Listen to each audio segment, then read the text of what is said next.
Hey guys, welcome to day one of the Countdown to the Cross Challenge.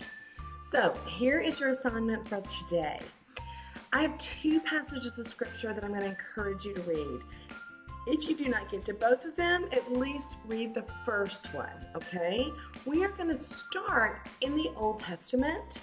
We are going to start with two passages that kind of foreshadow Christ, because everything in the Bible from Genesis to Revelation is about Christ, right? And as we are preparing to kind of celebrate and reflect on what Christ did for us on the cross, it's important to keep that in mind. And as we read, no matter where we're reading, that we focus on where Christ is in the particular passage that we're reading, and it helps to keep our focus. Okay, so the first passage of scripture is in Genesis. So Genesis 22, verses 1 through 19. This is the story of Abraham and Isaac, and Abraham's command to sacrifice Isaac, and then the ram that was found in the thicket that substituted that sacrifice. Okay, so some of you may not be familiar with the story. Many of you probably are. It's a kind of common Bible story that we learn in youth. Whether you know the story or you do not, that's okay. I want you to read it again. Okay, so go and read Genesis 22, 1 through 19. So it's 19 verses. It's a very easy story to read. It's easy to understand, and it's a literal event that occurred. So don't read it as an allegory or as symbolism or anything other than just knowing this is exactly what happened. And then I want us to think about a couple of things when we do that. Number one, put yourself in the story. All right, now here's the thing, and here is the temptation. When I put myself in the story, where do you put yourself in the story? Let me ask you that. So think about that for a minute.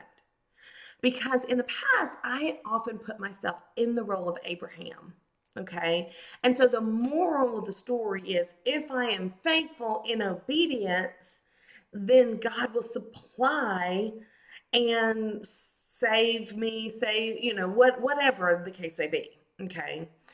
And so I often put myself in the position of Abraham, and that's a good point to make. That this was a testing of Abraham, as the Bible says. It was a testing, and it was a testing of his faith, and he succeeded. And so our faith is going to be tried over time. I think that's a whole separate lesson. And so that's important to recognize that. But I also want you to do this. I want you to really look at the story and think, who are you more likely to be aligned with in this story? Okay.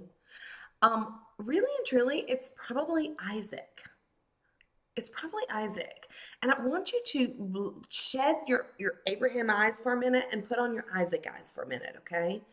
Isaac was prepared for death. He had been sentenced to death, right?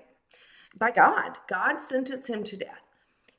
So put yourself in that role for a minute, and then let's take a minute to think about that moment when the ram is spotted. The angel comes and says, "No, Abraham, stop."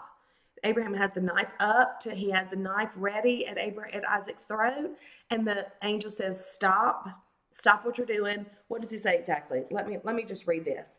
"Do not lay a hand on the boy or do anything to him, for now I know that you fear God, since you have not withheld your only son from me." Abraham looked up and saw a ram caught in the thicket. So Abraham went and took the ram and offered it as a burnt sacrifice. And Abraham named the place, "The Lord will provide." He provided on the Lord's mountain. So the angel stopped him. They saw the ram, and the ram was sacrificed in place of the son, in place of Isaac. So if I put myself in Isaac's position, let's think about that, what happened in his heart and in his mind and his emotions and everything when he realized that the ram was going to be sacrificed instead of him. The ram's life was exchanged for his, right?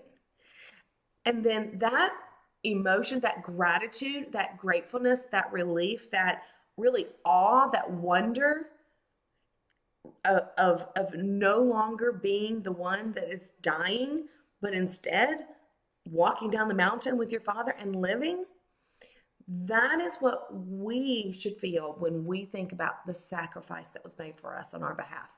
So the ram is a foreshadowing of Christ, and Christ was the spotless lamb that was sacrificed in our place. In our place. And so, as we reflect on the story, think of it like that a little bit today. And let's go through and let's remember that there was an exchange, and the exchange that was made on the cross has been prophesied since the very beginning. So, this was a foreshadowing of that. And then the second passage that I want us to read is in Isaiah, and it's Isaiah 53, 1 through 12. This passage is essentially a passage that is a prophecy of Christ. And I'm not going to go through and explain it right now because I know that I don't want this video to be very long for you, but I encourage you to read that. Okay, so two things. Read Genesis 22, 1 through 19. Read Isaiah 53, 1 through 12. Those are the two passages we're going to read. When you're reflecting, put yourself in the position of the story and in the first story, and then allow it to just kind of color your wonder and your awe at this Christ who is a substitute for you and me. And then what I'm also going to encourage you, and if you want to do, you do not have to do this, obviously you don't have to do any of it, but if you are so inclined, take a verse out of either one of these passages and write it out today as a reminder of what God is showing you through these passages today. Maybe it's out of Isaiah 53. Maybe it is Isaiah 53, 7. He was oppressed and afflicted, yet he did not open his mouth. Like a lamb led to slaughter, like a sheep silent before her shearers, he did not open his mouth. Maybe it was, yet the Lord was pleased to crush him severely.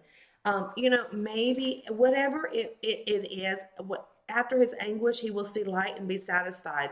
By his knowledge, my righteous servant will justify many, and he will carry their iniquities. That verse 11, is huge. All right, I'm going to stop talking, or I could just talk forever. Take a verse, write it out today.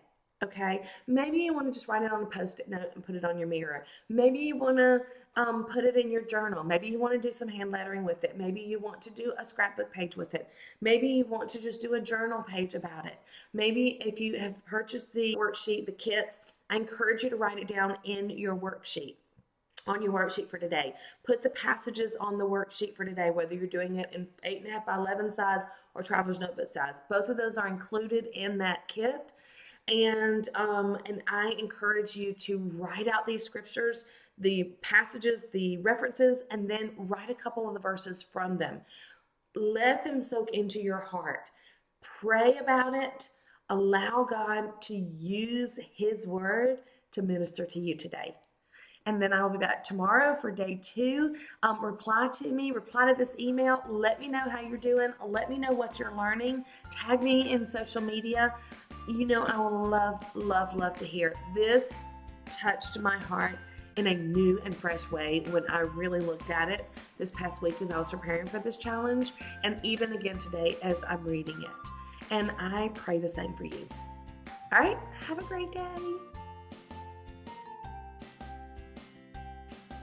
And it just helps us,